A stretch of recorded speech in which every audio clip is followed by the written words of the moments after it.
Right folks, another home game. This time, Raith Rovers. You can tell by the excitement in our voices, we're not quite sure what to get. We know for a fact we've got the players to beat Raith Rovers. Whether or not they do it or not, I don't know. Yeah. Because there is some players in Raith Rovers that I do like. Obviously we've got Dabrowski, we know how good he is. They've just signed Smith for Dundee, and they've got a good midfield. I've got to say they have got a good midfield, so I'm kind of in the fence a little bit. I'm hoping we do. We've just spoke to two Raith Rovers boys. They've only got one injury concern with Murray, but other than that, they're pretty much at full strength. I've got the feeling they'll rest players because Aston Villa is a big game on Wednesday, and that's the games we want to play in. So, but the players that get rested, the players that come in their place, need to step up. Yeah. Kind of Show, Motherwell situation again. And show how much they deserve to get a place in these games in Europe. But Levitt is out injured, obviously. Yeah, got quite nasty. Quite a nasty one. We've still not had any update yet. They've just said they've rolled his ankle, but I think he'll be out for at least until October, November. Yeah. They bared weight on it when he was coming off, so that's something. It's not broken at the very least. Exactly. So, obviously we want to win. You want to predict a scoreline? If we actually show up, I'd say a solid 2 or 3-0. If not, it's going to be a struggle. Maybe I could potentially see it going into overtime if we didn't show up. Did you see that? Did you see that? Yeah, it's unfortunate, but I'm trying to be realistic with it because when we haven't. My feelings. That hurts my feelings. I'm not saying we can't pull it after extra time. I know, but it's the fault of it. It's the I put it this way: see if we go to extra time, all the stands will be shitting themselves. I'm just going to say that. I hope it's like what you said, 2-3-0. I would love a 3-0. I would love a 3-0. But especially since there's been a lot of heady scary moments with Championship versus Premiership sides in this draw. Aberdeen struggled, Rangers struggled, Ross County had to go to extra time. So that'll give. I feel like there is it just feels like there's a shock, and there's 3 games a day, and I hope we're not one of them. I hope Partick Thistle or Kilmarnock pull up the shock, and not Raith Rovers. But we'll see how it goes, and then hopefully by the end of the match, we get some happy faces. What do you think? I think 3-0. 2-3-0? I think 3-0. I like your 3-0 scoreline. So yeah, happy faces. Aye. Happy faces. Happy faces.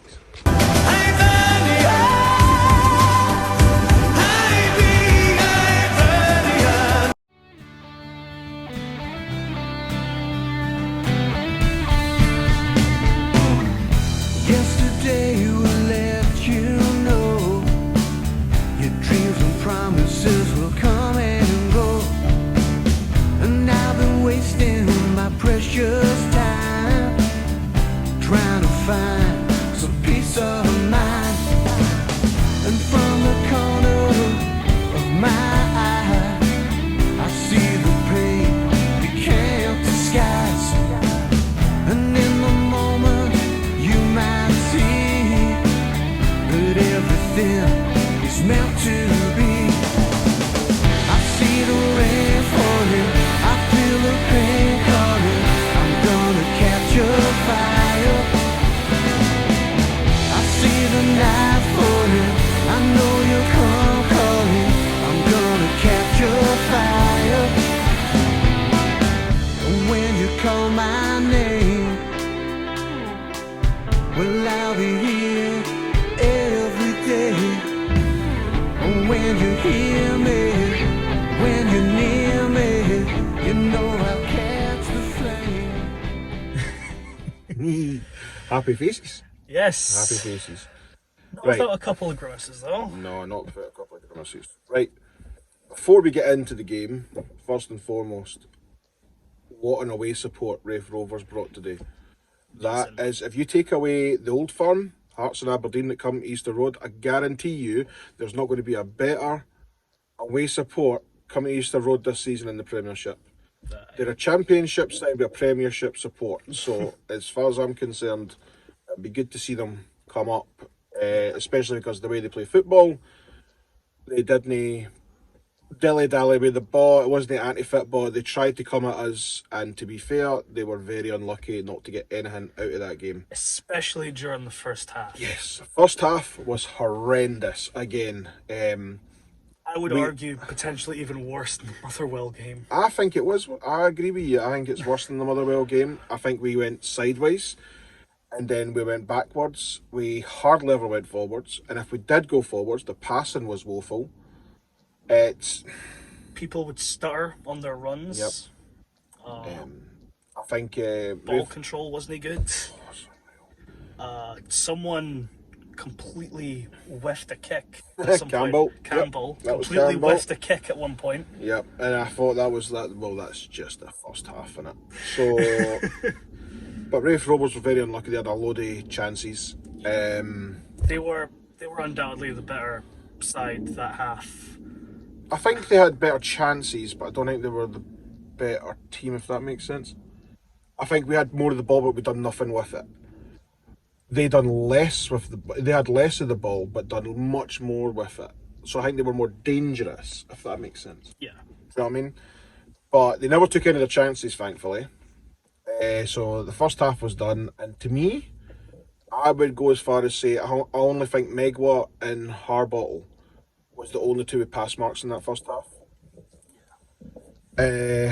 So the less we speak about the first half, the better. We now go into the second half, where Super Joe came on and completely changed the game. Yeah, It was night and day. Completely changed. There was times where he just got the ball and he just ran. He wasn't passing it to anybody. He was like, screw it. If you're not going to do it, I'll do it. And he just ran with it. And it lifted the stadium. It really did. And after a wee scare at our end, I think it was at 0-0 when they went through and Marshall saved it for 6 yards out. Very close. But we got our rewards for such a good second half start. We almost got it with Boyle, with Dabrowski 1-on-1, but Dabrowski pulled off a great save. I knew it was going to be hard to beat him today because I know he's a good goalkeeper. But a corner coming in, I think it was Jonio, and Youan with the header. Yeah. It felt like a huge relief, if I'm being it honest. It was a massive relief, all things considered. Exactly. But it kind of just eased everybody. Then 10 minutes later, there was just, I don't know what happened. I think it was just a poor pass by, I think it was Jago or Newell. And then it just became just Benny Hill football. It just kept cluttering off everybody. And then I didn't care who scored for them, but they took it well. Yeah. So that made it 1-1. But thankfully, a minute after. Maybe not even that. But it was probably around about a minute because Vente came on after that, and almost with the first touch of his game, he scores and puts us 2-1 up. And thank God. You could see it deflated Raith Rovers a little bit. The players didn't really go for it a lot after that. Yeah. They had some chances, but nothing much. But then it became to like 15 minutes to go, and you could just tell Hibs were just setting up shop. They had thought, right, let's just try and play out for the 2-1 win. Raith Rovers pushed a little bit, but not too much. I think 5 minutes to go, it almost looked like they gave up the ghost. And then probably the most controversial part of the game happened in 93rd minute. Third, fourth-ish, yeah. When we saw it, we thought, oh, that looks so... I think his name's Liam Dick. Lee Dick. Went to clear the ball, but his foot was obviously so high, it hit Vente in the face. Now, when we saw it, we were like, oof, that was sore. Yeah. We thought it was not intentional. It was completely accidental, but it should be a booking. Yeah, absolutely a booking. There's no doubt about that. we were very shocked when he pulled out the red card. Yeah.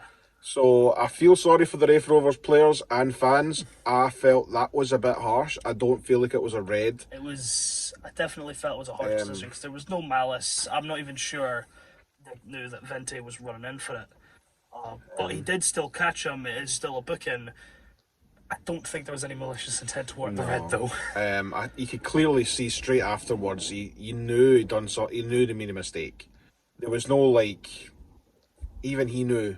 I've caught him. Sorry, that's it. But no, I thought the red card was a bit harsh. But overall, I thought the referee done all right. I thought he had a good game. Yeah, even then, I think he was consistent for both sides. That's what we've always said. Consistent for both sides. So, even then, when Dick got sent off, it was so far into the end of the game, it wasn't that big of a factor. To be fair, at that point, the ball was just in the Raith Rovers' end and it just wasn't leaving. It really wasn't. So, that ended it, and happy faces.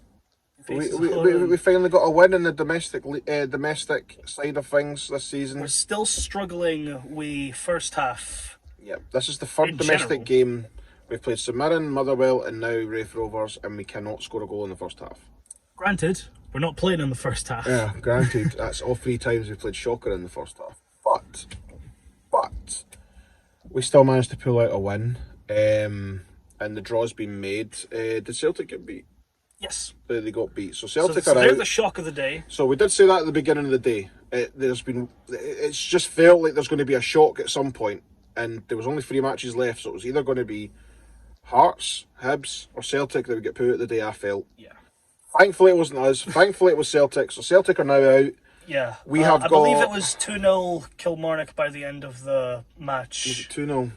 Christ almighty. So, definitely shock of the day.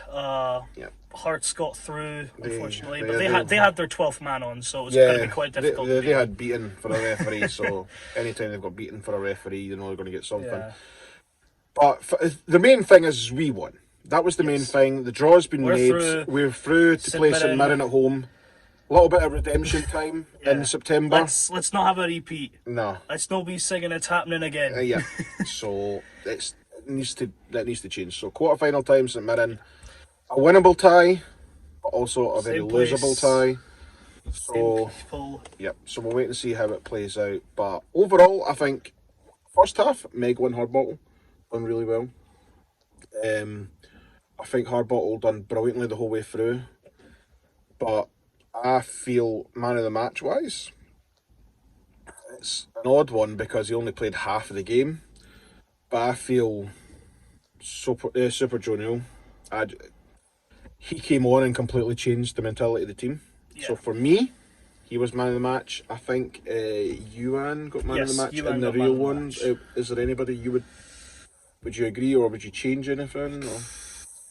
Who do you think would get your man of the match nomination? The thing is with Youan is, he got the goal, but he also seemed a bit off during the game. During the first half, he was jogging on counter-attacks. Even his dribbling seemed a bit sloppy. Yeah, very. And there were some times in the second half where I was like, you're kind of overextending, Youan. But I do think Newell or Vente, you could make an argument for either of those two. Yeah. Vente, with his amazing performances, unfortunately had to go off after the boot to the face. Hopefully he feels better for Wednesday, because Aston Villa's a big tie. But this is where we want to be. Yes. So this is where Hibs need to step up. I wholeheartedly am blaming Hearts for going through, because 5:30 kick-off on a Wednesday is just like, we can't go to the Aston Villa game because of work commitments, but that's simply because it's 5:30. If it was a 7:45 kick-off, we'd be there. No clue why they changed it. But Hearts are at home at the same night, but even if they changed it to 7:45, I don't understand why they had to make it 5:30. Because they can't say, it's for Aston Villa fans coming up for Birmingham. Because the next again week, it's 7:45, and it's the same journey the opposite way, and it's... Yeah. So I don't agree in it, but it is what it is. Hopefully we can pull out a result and get into it. But overall, We are through to the next round. Got some mirror in the next round. Anything you would like to add before we disappear? No. Really, most of my gripes came from the first half, and it's stuff that we've already said. Yeah. Passing, awful. Everything was awful in the first half. But we need to start picking up in the first half. Again, that's something I feel like we need to reiterate, because plus I would love to hear what that team talk was at halftime, because I can imagine there were some very stern words. I've got the feeling Joe Newell just said, "Put me on." Do you know what I mean? Because he was brilliant today. Yeah, absolutely brilliant. There was. So, our next game, obviously, apart from Aston Villa, because we won't be at that one unfortunately, but the next one after that is Livingston at home, which obviously we will be. So hopefully another good result there. Getting a result in the league, that's important. We need to get 3 points, get ourselves off the bottom of the league. Yeah, because we've been doing great everywhere else. Yeah. It's the league. Yeah, we need to start just picking it up a bit. Do you know what I mean? So, as per normal. On to the next one.